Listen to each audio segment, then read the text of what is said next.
No pressure. For a couple more years, I'll have the biggest penis in my house, but that's only a matter of time. Only a matter of time. Before that Only changes. a matter of. But yeah, it Dune, was cool. Dune, dude. All right, well, so Fucking Dune. let's Let's talk do about it. Dune. So if everybody, we're going to talk freely. We're just going to talk spoilers or whatever. If you guys want to give your just give your 30-second impressions, and then we'll get into spoilers and stuff. So Michael, what did you think without really talking about it? What are your general thoughts about Dune? I liked it. I thought it was pretty good. I mean, I think like that book, I've been reading it, so there's like a ton of stuff in there. So Oh, yeah. I think, they did I think it was they brung in as much as they could without making it. Are Like you a reading 3 Dune? hour. You're reading Dune right now? Yeah. Yeah, it's a What pretty page are you Oh, on? yeah. it's a pretty faithful adaptation. What page are you on? What? What page? I'm on like chapter 3, so. I Oh, don't so you're know. pretty new into it. Okay. It's a long Yeah, book. well, I had to read the like I read like what is the appendix and stuff. Because they have like their own little language almost. Yeah, all the names of the places and the. Yeah, and what they mean, and sometimes they like say things, whatever it is. It's a very dense book. Oh yeah, look Yeah. at that monstrosity. No, yeah. So Mike, what'd you think? You liked it. I liked it. Yeah, I thought it was pretty good. Are you excited So- to see the rest of the story someday? Yes. Okay. Dan. Okay. What Dan. about what was the score? What score did you give it? Yeah, out of 5 stars, what would you give it? Out of 10. I'd give it a 4.5. 4.5. Okay. High Wow, praise. yes, High that's- praise. Yeah. All right, Dan. What are your general thoughts on Dune before we get into spoilers? It was good. I enjoyed it a lot. I know some people complained about the pace. I actually thoroughly enjoyed the pace of the film. I thought the acting was great, except Jason Momoa. He sucks. Yeah, I'm with Mike. 4.5, like 4.5, like in that range for sure. I mean, I like slow movies. I really enjoy slow. Really, I thought it just was, yeah, like that's just kind of my type of film. It's beautiful. Scott, it's a beautiful movie. So beautiful. Yeah, it's massive. It's massive. Yeah. So I have read the book. I read it a couple years ago. I have watched it. Beta. I've watched it almost 3 times. I started it again today to check it out. Yeah, I almost watched it 3 times, and I have liked it more every time I watched it. So it went from like a 3 to a 4. Yeah. Like, because when I first watched That's it, I was pretty like, good. I was like, I liked it. I thought it was like big and impressive, and I liked a lot of the performances. I loved the scale of it. I loved the direction. But I couldn't tell if it successfully told its story because I had read the book, and I automatically fill in all the gaps, right? So I couldn't tell. But I watched it with Sarah last night, and I just was really, I don't know what it was. I just really zoned in on it, and I fucking loved it. Like I really loved it. Like the third time I watched it. It got better every time agree. because once you can kind of get past trying to pay attention to the plot and you're just kind of enjoying the cinematic experience of it, it's awesome. It's so like the score, the sound design, like Oh yeah, Holy dude! I shit. literally, I was super fucking high, and I just said I had on like 15 or 20, Yeah. and I was like, I'm just gonna go until like and then I just went until it went to like I'm like 50, 75, 100. Okay, I'm at 100, dude. My full max, complete dark in my house, sitting completely centered in the TV, like right in the center of the couch, just sitting there, just stoned. And I was just like, I only looked at my phone the one time I texted Sean in the entire film. And I was just sitting there, I was like, yo, dude, it was great. Jason Momoa's character, he sucked. Okay, he was okay. He wasn't the best, but he was the worst actor in that movie. He was the worst thing I didn't like him. The only thing I didn't like Yeah, about, I would agree that he was the weak link. it was like kind of like you don't really throw me as the like he just didn't have the that was like you're just Aquaman in a different suit and you're just not the guy. I mean, he was a little bit like, if when you read the book, like Duncan Idaho is supposed to be kind of a roguish type dude like that. No, I'm just talking his acting. That's No, it. It's yeah, nothing he to was do a with the little flat, character and the little flat. development. He's just like, He's very one note. He's one note. hey guy, oh yeah man, you can trust me. Like there's just like really nothing in there. It felt like I was like, I don't know. I didn't. But the guy that played the Duke, the main, not the kid, the father Duke of Atreides. Yeah, Duke Atreides, dude. That dude was fucking awesome. Oscar That Isaac. dude, when he said that shit to his son, the first time when he goes, because like they're standing on that flowery hill, whatever, at his father's grave, or that grassy hill, and they're talking. He's like, Dad, I just don't know if I can be. And he goes, well, when the time comes and you decide to give your answer, whatever it may be, it doesn't matter, because the only thing that matters is that you're my son. Yeah, and I was like, yeah. my dad's dead. No, I was just saying no, but that was actually the best line in the movie. Well, because Duke, it was really Duke good. Atreides exudes strength, regardless. It doesn't matter. He's just a dude, powerful person. He's so confident. There's one thing that, like, okay, everybody, we're in spoilers now, so we're just going to talk freely. But that was one thing I wish that the movie had had ended before it ends in the movie, because they do they like the logical conclusion to me for this arc of the story, this part of the story. If you're gonna do remember, I don't know the second half, so don't fucking ruin the second half. I'm not gonna ruin the second All half. right. The moment that Paul Atreides, like, to complete his arc for this part of the story, is when he becomes Duke Atreides. And are you talking about in the camp? no. When Duncan Idaho comes down in the Thopter and he finds him and his mom in the tent. Yeah. Yeah. So right after that, and he basically puts on the ring. He kisses the ring, and he says, like, that's kind of where I thought the movie should have actually ended. No, you're wrong. Because this next part is, I understand why they did it, because it gets us to where the next part of the story needs to be. But you're wrong. I thought that's the arc of Paul Atreides, is accepting his role as being like part of a lineage. No, you're wrong. I'm not wrong. wrong. You're wrong, and you're so damn wrong, because I haven't finished the rest of the book. But I will tell you why you're wrong, Sean. Okay, all right. Even though you have more knowledge and context with me.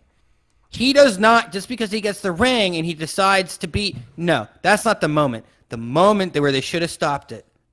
I think it's close. I think they got it right. I really do. But when he fucking rise up, when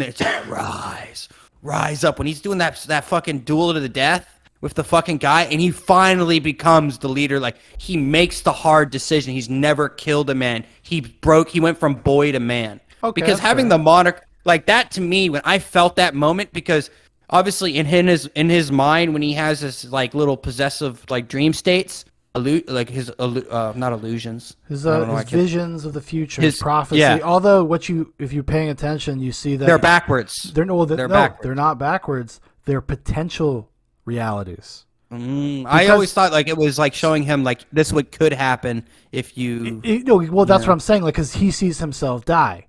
He also the guy that he fights at the end. He has a vision of him being friends, and him being his desert guide. Like, and then but that's not the reality he ends up in. He also sees a vision of him saving Duncan Idaho. That doesn't happen because he sees Duncan Idaho in the desert. A lot of interesting stuff going on. That's what I was like. I don't know what people that haven't read the book, like how much of that stuff is obvious, because it skims. It goes so fast. The way I took it very quickly is that I thought it was him.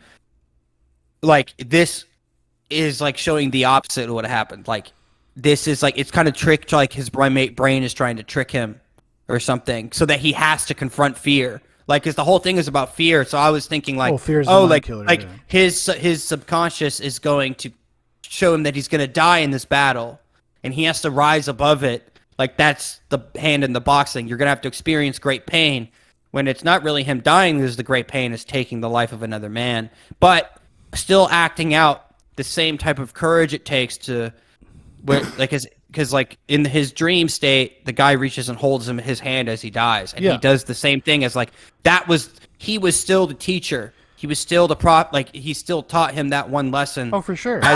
As two combatants come together, and they're both gonna leave this cage, this battleground, but they're both gonna leave with honor. Well, that's one of the things that You that is the effects of the spice is about, like, clairvoyance, and you see that in the character Paul Atreides, and that's what gives him insights too. Like, so even if he sees a vision of himself dying, it might tell him what he shouldn't do. Like, and the spice is also fucking with his head. Well, that's what that's what I mean. It makes him like it makes people, but it makes anybody. It's like the Dr. Yue, the guy who ends up betraying the Duke and stuff. he says he's like it has a psychoactive element Yeah. because it's not really a spoiler, but they don't go into it in the All movie. right. Well, so. hey man, just let it happen. Let it Well, happen. no, Let me just, do it. well, I mean, just the nature of what spice is. It's not really a spoiler. It's just like one of the functions of spice that. It's a transport through space. They explain that. Yeah, and do you know why it allows people to do interstellar travel? Honestly, I don't know. Okay, because it allows the pilots to see into the future. That's how they can navigate while traveling so fast. Oh, dude, Mike, what was your favorite part of the entire film? If you could pick one scene that you could like almost play on loop, what was one of your favorite parts?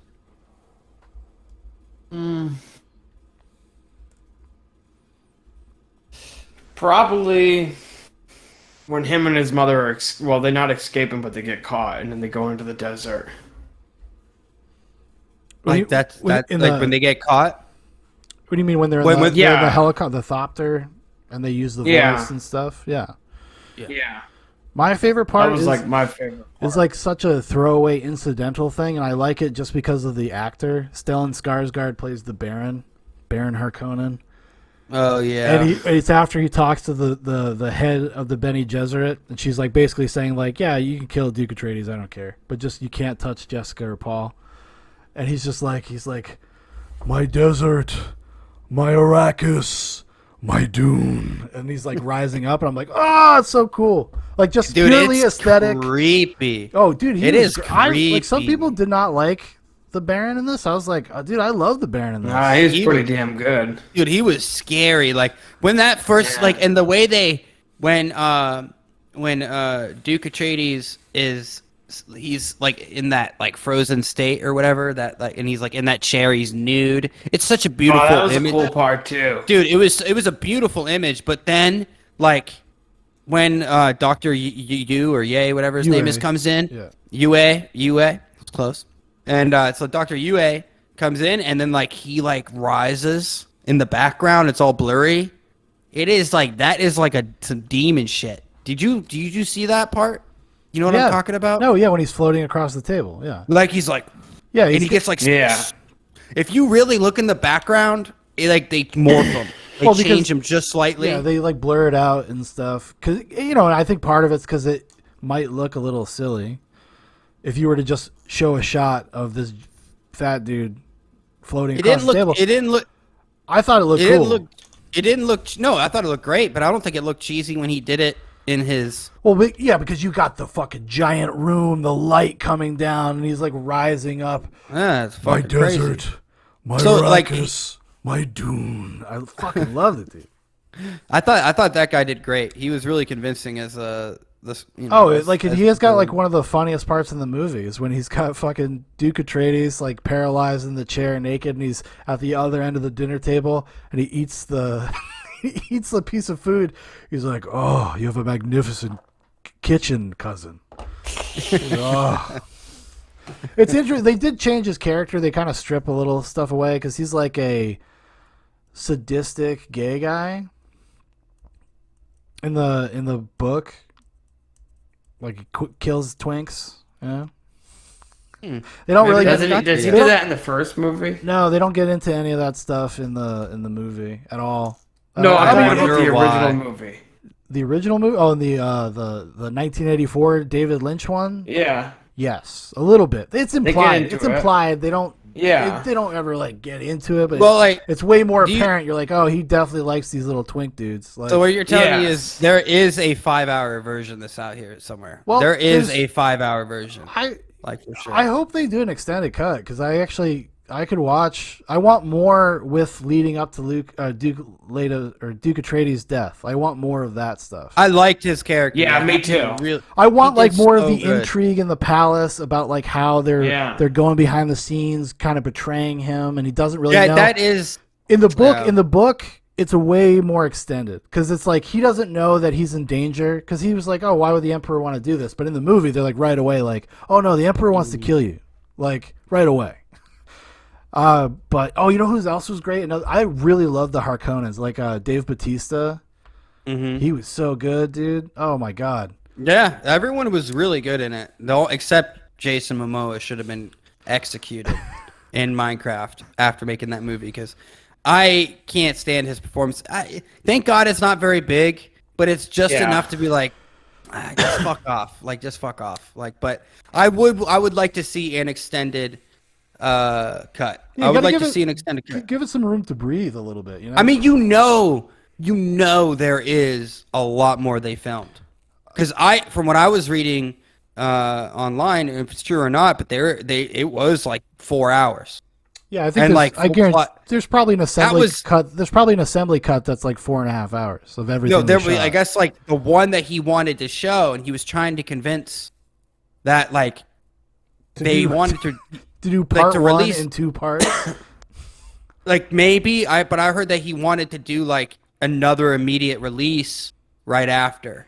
Well, originally, Like- back when they were originally going to do this, like years ago, after he got this before Blade Runner 2049 came out.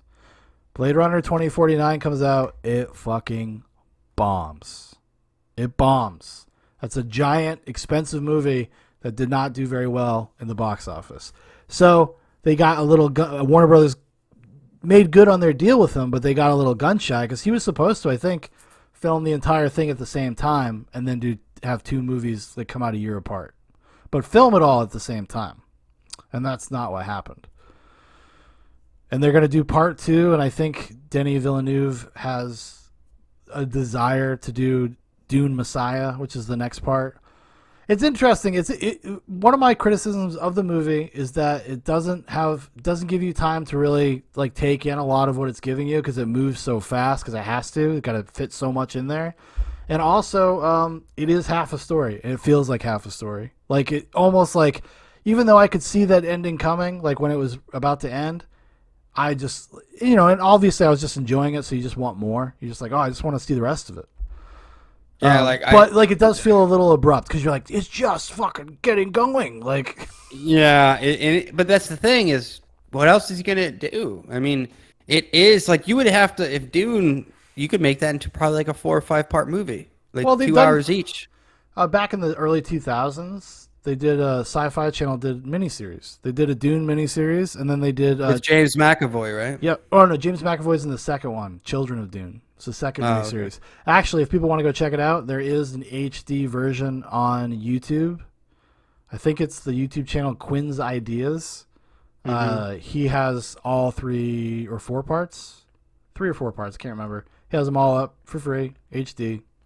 Because it's never been released outside of DVDs back in like 2002. And it's if you like Dune, it's worth checking out. If you would rather wait for Denis Villeneuve, see that vision of it, I understand that. But I've seen the miniseries. And they're very early 2000s Sci-Fi Channel miniseries, but if you can get past that, you will see the story. Are they good? They're good with the caveat that they're Sci-Fi Channel movies from the early 2000s. Like if you like Dune and you want to see the rest of the story, that would be a way to do it. I don't know. I think I'll wait. I'll be patient. I like the way I really did enjoy the bigness of it. It really felt like a big movie. Oh, the scale. I mean, it's really hard to say that I watched this on my television. Almost is probably a sin. No, like it's almost a sin. Like I'm actually gonna go see it in the movie theater. Yeah, if I can because catch I a think screening. it deserves. Yeah. It deserves to be seen on the massive screen. Yeah, if I can swing it, if I can get a screening in before. Dude, it if you want to leaves wait, IMAX. dude, we can try to. We Oh, can shit. go. Yeah. I'm coming home in a few days, a week or so. So Okay. let's see. Dude, I'll do it, man. Yeah, if like it's let me still- know. if it's still out, then yeah, I'll definitely do that. It will be out in IMAX for sure, dude. This is one of the biggest releases. It did okay. It didn't. Yeah, so let's go support it. It didn't do as well as like James It's Bond. because of HBO Max. We all know why. It's because of HBO Max. It's probably partially because of that, but hopefully HBO Max made basically a promise to the director that said it'll be box office, but it'll also be HBO Max numbers because we know this isn't fair. That's like the concession they made with him.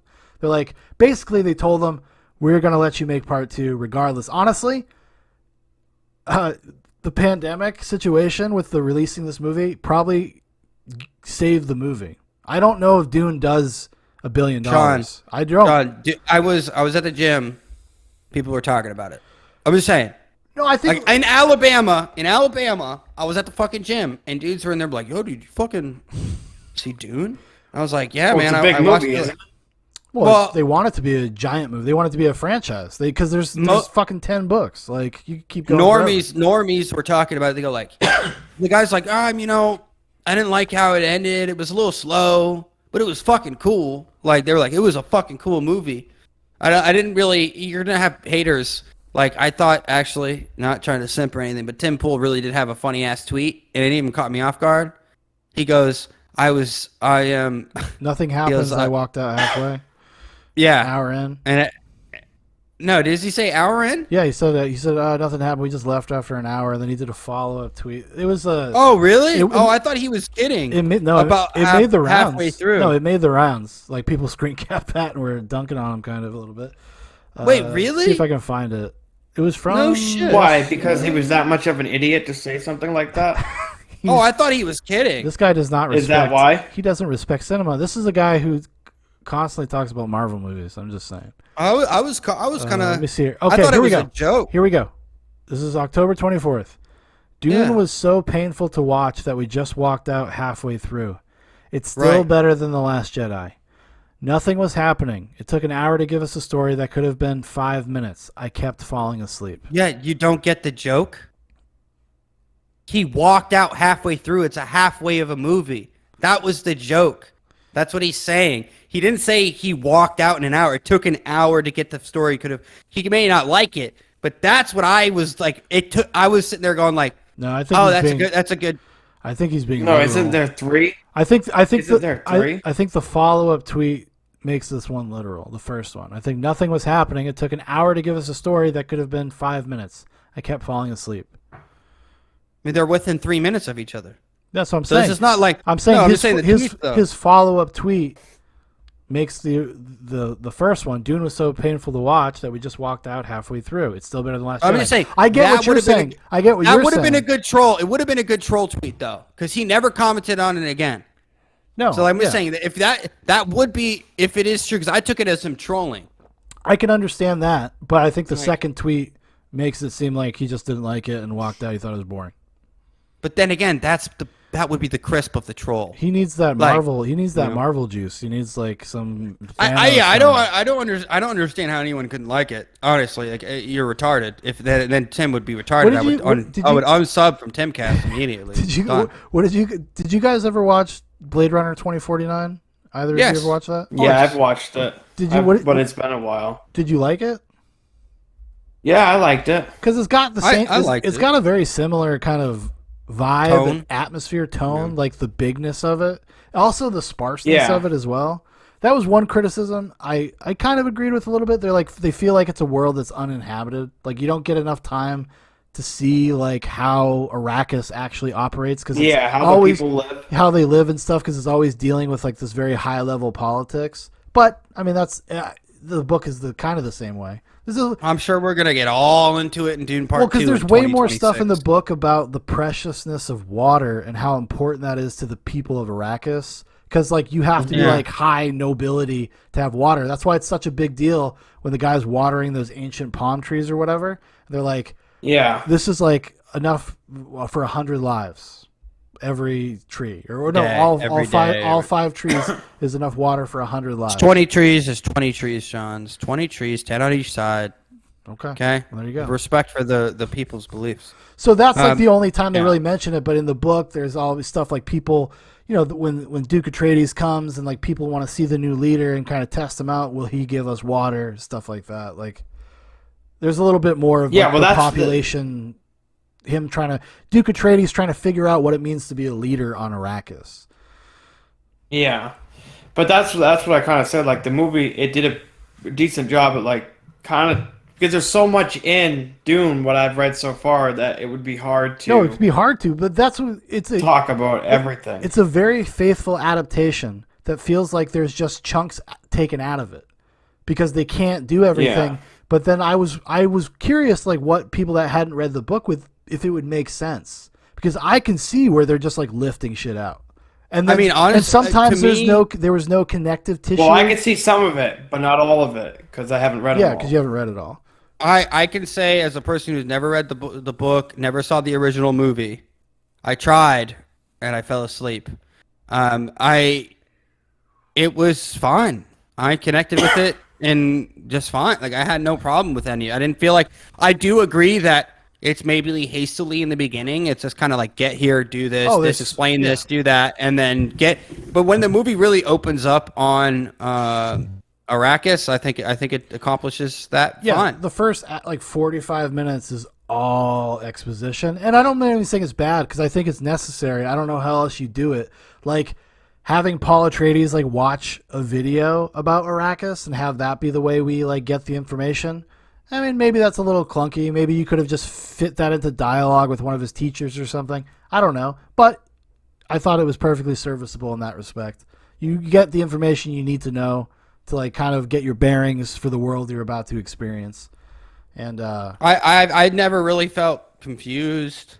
I never really felt lost. I never really felt like I didn't understand what was going on, the political games, and the stuff with the Bene Gesserit or whatever they're called. Like those, like I felt like that was all pretty outlined, pretty. well, I was really happy that they actually spent more time with the Bene Gesserit than I thought they would, because I was like, oh, I wonder if they're gonna go like the action spectacle route. Because the Bene Gesserit stuff is so important to like Yes. the larger Dune world. Like what Dune is really about, like what the real subtext. That's why it's interesting when I was reading reviews of people that had not read the book and making claims about it being like another white savior story. It's interesting because they also didn't seem like they were really paying attention either, but it's there's a lot of stuff that goes in there about ideology and belief and the levers of power and people working in the back, skulking in the shadows like the Bene Gesserit do, like kind of moving people like chess pieces. Like I love the line with Charlotte Rampling, who's like the head Bene Gesserit chick, the one that tests Paul, and she's like, we make plans in terms of centuries. Like we don't worry. Yeah, about, she's the god, the truthsayer. Yeah, we don't worry about like these little flights of fancy. We don't care about your life. We think about things in centuries.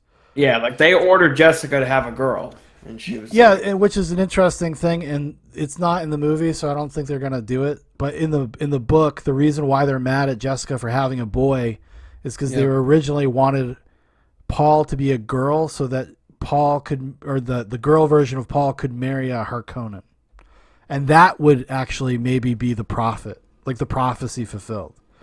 Mm-hmm. But Jessica takes it upon herself to say, like, no, I don't need to do that. Because she talks about it like we've been crossing bloodlines for thousands of years to try to produce this person.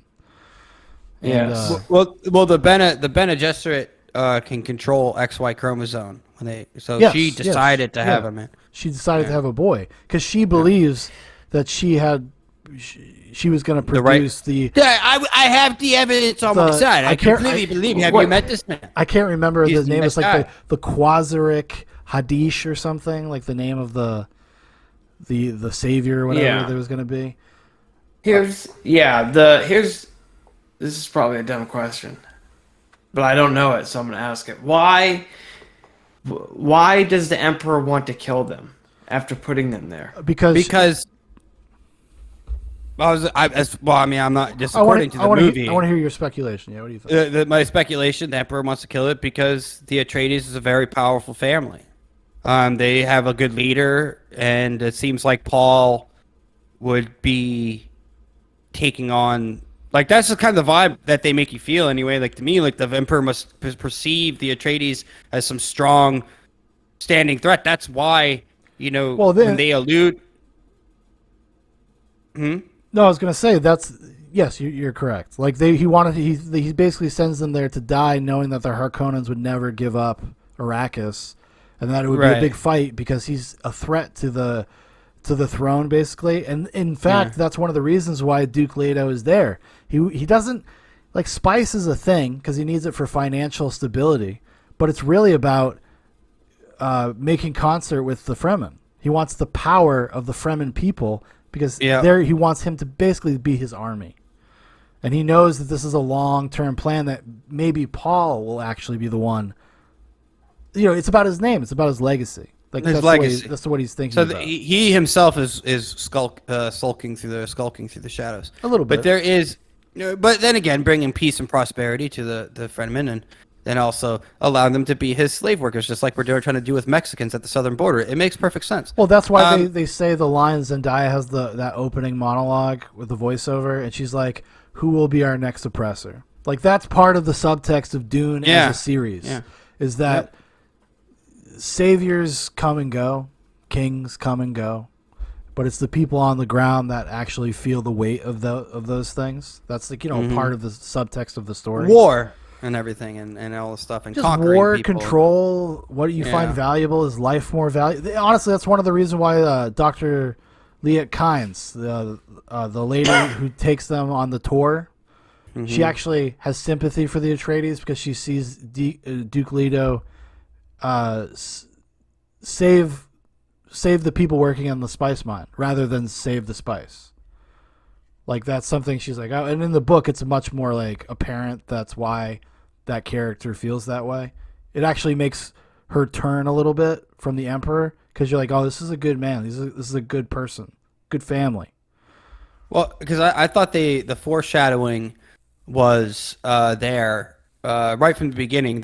Some of the very first scenes in the movies where, because like watching, I was a little confused. I'm like, is this guy giving up his home? Because I didn't know what Atreides was, Arrakis. Like I didn't know, So like I was like, does he have to give up something? And then it comes into picture. But the foreshadowing comes from his father or the grandfather of Paul, where how does he die? He dies fighting bulls. And I think there's something inherent in their blood or like genealogical sense where they're alluding to that you're going to take on a great enemy. Yeah. And that but this time Paul will be ready because Atreides learned from his father's mistakes, the Duke anyway, and learned of his father's mistakes and then learned that you can't always fight every bull that you come across, and you have to be a little bit more methodical. And maybe if I'm not in the right position to take on the bull, I will gather my strength, my resources, maybe, convince the Emperor to let me go. You know what I mean? Like it and then Paul would be the unification of those two ideas, those two sides. That's what I saw. I'm a genius, but that's just, I wish you guys had finished it. I would love to just talk to you guys about the whole story, but maybe I should read it. I don't want to fuck. You got a couple years, Dan. You could. Yeah, I could. You got at least 2 years. Just start doing it. Maybe I should.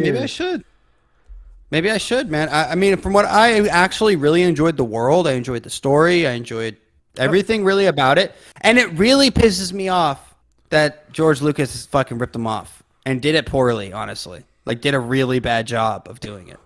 Well, I mean, take some things. Like, no. He did awful job. Well, awful. It's Star Wars. Some of Star Wars is like Dune without the subtlety or nuance. It's just like a straightforward adventure serial version of this, but it's almost like George Lucas misunderstood. Like, and it's hard to talk about because you guys don't know the whole story. But he just misunderstands the material in a way that's oversimplified it. I understand that he's the Messiah of some sort. That's what I know. He's obviously he's becoming some sort of like figure, and he says to his mother, she's like, you need to get off the planet, and he's like, no, my way is into the desert or whatever. Yeah, my future is in be the desert. He's gonna be some Messiah. And it's cool, But cool. Is he, Dan? Or is he? I don't know. I don't know. I would say probably yes. Yes, he might be. We'll find out. I mean, obviously, 100%.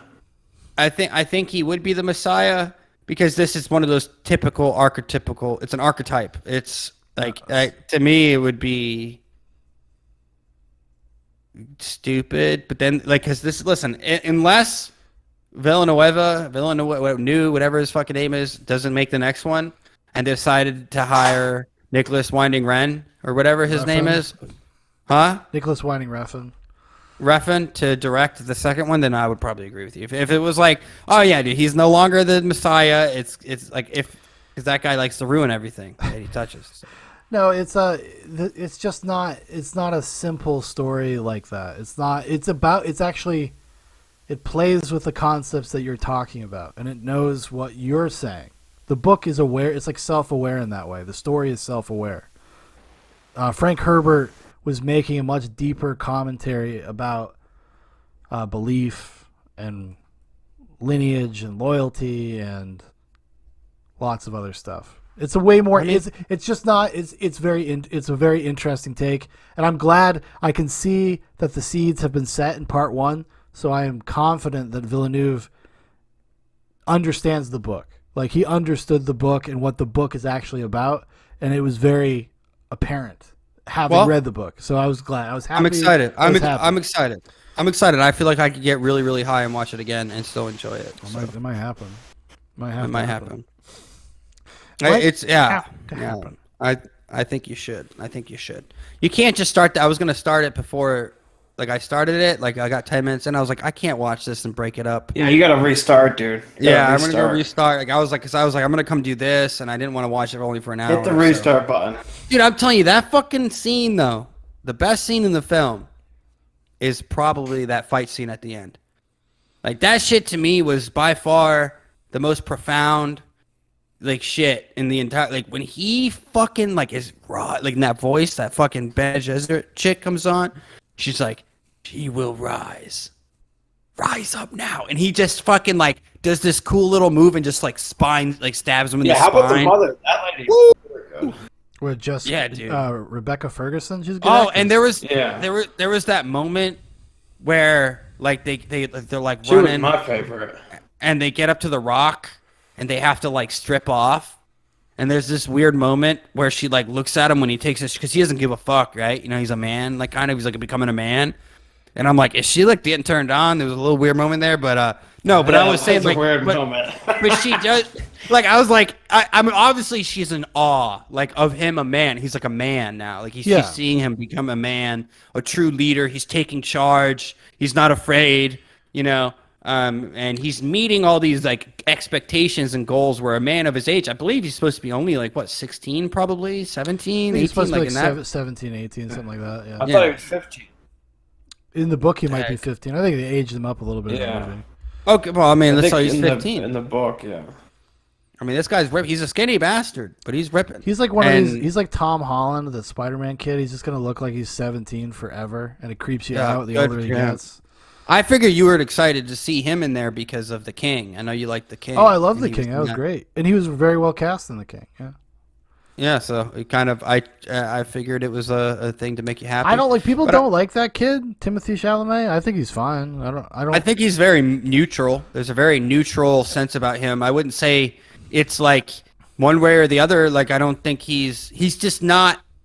Which is expressive. It's appropriate for the character of Paul Atreides, though. Like in the movie, like that's how, because it's like he's like a audience insert character. Like they want you to project yourself onto him and his journey. You know, like so he is kind of an empty vessel a little bit, like emotionally. But also he's been, you know, he's just confused. He's just a guy. He's gonna change his gender. It's gonna be cool. We're all gonna be cool, man. Cool as shit, dude. He's gonna shack up with a fucking ethnically diverse chick. Zendaya. It's gonna be fucking sick. They're gonna have little mixed race babies. Then they're gonna sacrifice them to the sun gods, because that's what you do with mixed race babies, because they're dirty. Yeah, that's what we do. What else are you gonna do? No, I'm kidding. Really. I'm kidding. I'm kidding. Obviously, because Mike's sitting there. Hey, man. No.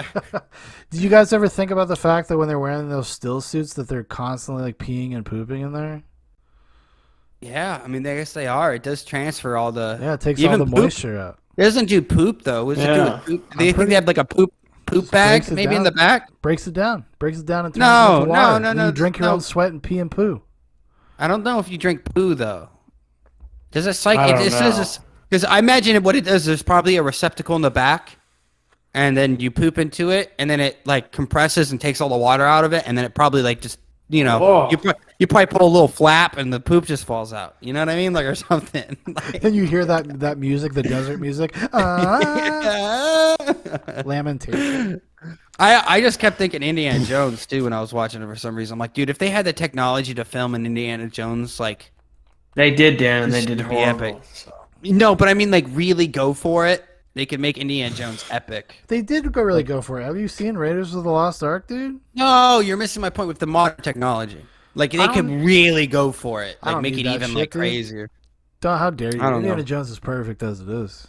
It is great. Don't get me wrong. I love those movies. I'm just saying, like, I just can imagine. I like- well, Maybe I- it would be worse. Maybe it would be worse. I don't like you couldn't. I don't even know if you could make a movie like Indiana Jones today. I don't even know if they would allow it. They'd be like, "Nah, dude, Yeah, you don't need to." Indiana Jones has to be like the way it is. It can't be modern. No, I'm just saying, like, That's how the books are. The books are like the movies. No, you're missing the technology. That's all I'm talking about. Like, I know- the technology of filming. Like, Yeah, the Yeah, we don't filming need it. stuff. It fucking Yeah, sucks. did you see the that guy was doing all that you see shit. Kingdom of the Crystal Skull, dude?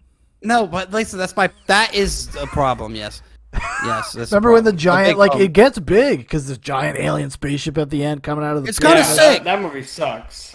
It does. I actually saw someone rating the movies, and they put Temple of Doom as the worst one, and I was like, I wouldn't say that. I don't know, I don't agree with that. Is the Temple of Doom when they do Gaudy Mashak today? Kalima Shakti. Yeah, that's my favorite one. Who the hell said that? That guy needs to be punched. My favorite. That's, is, that's- that's my favorite. that's my favorite. Raiders of the Lost Ark, Last Crusade, Temple of Doom, Crystal Skull. That's my ranking. Where can you watch those? They used to be on Netflix. They just had to shut down the production of this one until like 2022 because Harrison Ford got Harrison so Ford fucked up. keeps spraining his ankles. No, Actually, I heard that he. he hurt himself really bad, and they basically had to rewrite the script. Actually, funnily enough, same thing happened on The Force Awakens. He broke his fucking leg coming out of the Millennium Falcon, and they had to like reduce his role in the movie. Good. God is trying to tell him something. Stop waking these characters up from the dead. I know. Just Just let leave them it alone. die. Dude. You're 80 years old. It's Stop. not his. I bet he's like, what's another 25, 30 million? You know, what else can I buy if this is my last 2 good years? And honestly, he's like, inflation's coming. I need to invest in gold. He's been listening to Alex Jones. Yeah. Like, he's a huge Alex Jones guy. That dude's probably into vaccine mandates. Well, I he's would say those really vibes. funny because he reminds us of director John Carpenter. I remember when he was in Force Awakens and they were doing all the press tour for it, and everybody's like, "So Harrison, like, what was it like coming back to Star Wars after all these years? Like, why did you agree to do it?" He's like, "Because they said they'd pay me lots of money." Like, that was his answer, and I think he meant it. Like, he didn't give a fuck. How much do you think he got paid? A lot of money, probably like 20 million. You're going to say 20? I'd say probably around 20 I think million. more. 18 I'm to gonna 20. I think more. 18 to I'm gonna 25. I'm going to go say, no, Sean, you can't do that. You said 20. You're at 20. Okay? 18 to 25. Okay, Mike, 20. I'll go. give me a 20. number. I'm gonna say it was 30. I was going to say 35. That's what I was going to say. How much are pay salary Harrison Ford? Let's see. But that's the same thing John Carpenter says because when they started making new Halloween movies, John Carpenter directed the original in like 1978, and he's like, "How do you feel about like Halloween coming back and being taken seriously again?" And blah. He's like, "It's great. Those checks keep coming." I mean, yeah. $20 million. So Sean was right. Wow. Yeah, John was right on the dude, that's money. a lot But- of fucking money, dude. That's a lot. But of if money. you include, he also got Okay. a cut of the. And earnings, too. probably the earnings. He probably had a great back end deal. They probably all did. I bet you My all the original God. cast members did. We were all wrong then, because he with 0.5% of sales Yeah. total, he got anywhere between 20 to 27 million Yeah, on top, yeah. Well, that's like you know who had on top. one of the best back end deals ever was Jack Nicholson for Batman '89. Jack Nicholson made a deal that Warner Brothers had to pay him every single time the Batman logo was like on anything. He got Awesome. a piece of all the toys, all the merchandise, Awesome. everything. Still. I don't know if it's still in perpetuity. It's still going on, but I know it was like the early 2000s. There's like if you go when they re-released the movies, they put out like the special editions. They had like little making ofs, and at that time it was like 2005. He was still getting it because he was laughing about it in the documentary. That's hilarious. That is hilarious. Because all I of his love friends gave him shit. They were like, that. Jack, you're gonna go be in this stupid superhero movie. He's like, listen, you don't understand. You don't know the top on this thing. This thing could be huge. Yeah. Like he tells the Dude, story do you know- about it in the like him standing next to one of his friends at the Academy Awards at the urinal, and they're talking about it. He's like, you don't know, man. You don't know what the top of this could be, like Yeah. money wise. So funny. Well, do you know it's kind of like Robert Downey Jr. Dude got a fucking. He didn't get 0.5%. He got like 5%. Like It's something ridiculous. And he did it, but he got that deal when he made every movie he was in. Well, he did that deal when he made the first Iron Man because it was considered a gamble for him to sign on to this giant contract for all these movies. He said, "I'll do it, but I want money off of every fucking Marvel movie." I don't even think it's just movies he's in. No, it's every Marvel movie he gets a cut. I think he gets a little piece of every Marvel movie. Yeah, that guy's sitting. And I think up until Endgame, dude, that guy. If I'm not mistaken, I think I read that he is like. Over the last 15 years it's been going on, it was something like 120 million. Like, wow. Easy. And that's outside of his salary that he gets paid for each movie. So he's probably made 200 million. What does somebody like James Bond get paid? Dude, hold on. You know how much Robert Downey Jr. is worth right now? As of September 14th. Can I guess? Guess. 440 million. 300 million. Wow. Tom Cruise, you know how much Tom Cruise's net worth is? Oh, he's probably worth at least $500 million. $600 million. All because of those fucking goddamn Mission Impossible movies, man. How much does he make off of that one, you think? Oh, he's a producer. He gets a lot, I imagine. Bruce Willis. Dude, think how much money that is.